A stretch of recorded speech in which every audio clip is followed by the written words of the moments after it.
les ténèbres ne régneront pas toujours.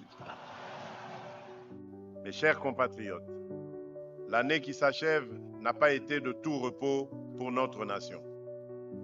Pourtant, malgré les vents contraires, la République démocratique du Congo n'a pas cédé. Elle ne s'est pas résignée. Elle n'a pas renoncé à elle-même. Elle a résisté. Elle a avancé. Et elle a prouvé, une fois encore, que la force d'une nation ne se mesure pas à l'absence d'épreuves, mais à la capacité de les surmonter sans perdre son âme. Aujourd'hui, plus que jamais, nous savons où nous allons, avec qui nous y allons et comment y parvenir. Notre trajectoire de transformation n'a pas encore atteint son rythme de croisière, je le sais. Elle comporte encore des lenteurs, des insuffisances, des retards et des erreurs que nous avons le devoir de corriger.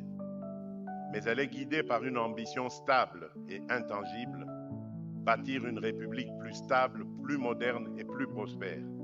Une république où la croissance se traduit en mieux-être réel pour chaque famille.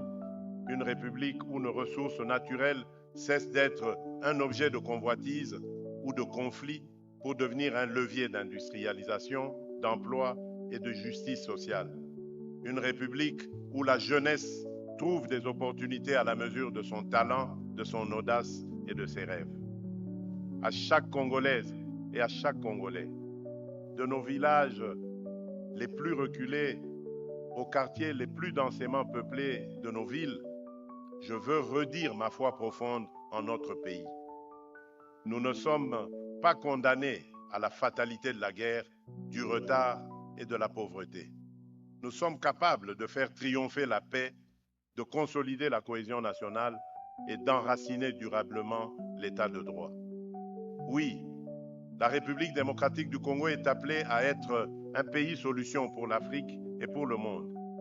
Pays solution pour le climat, par la puissance de nos forêts et de nos tourbières.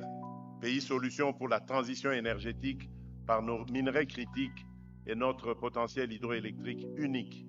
Pays solution pour la paix, par notre expérience, notre résilience et notre engagement en faveur d'un multilatéralisme juste et efficace. Cette vocation n'est pas un slogan, c'est une responsabilité.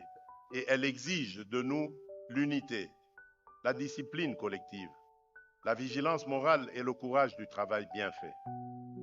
En refusant la haine et la division, en combattant la corruption et l'impunité, en privilégiant la justice, la solidarité et l'excellence, nous pouvons transformer notre potentiel en prospérité partagée. Tel est le sens de mon engagement. Je ne vous promets ni l'aisance sans effort, ni la réussite sans persévérance. Je vous promets un État qui protège, qui abrite avec justice, qui paye ce qu'il doit et exige ce qu'il faut. Je vous remercie.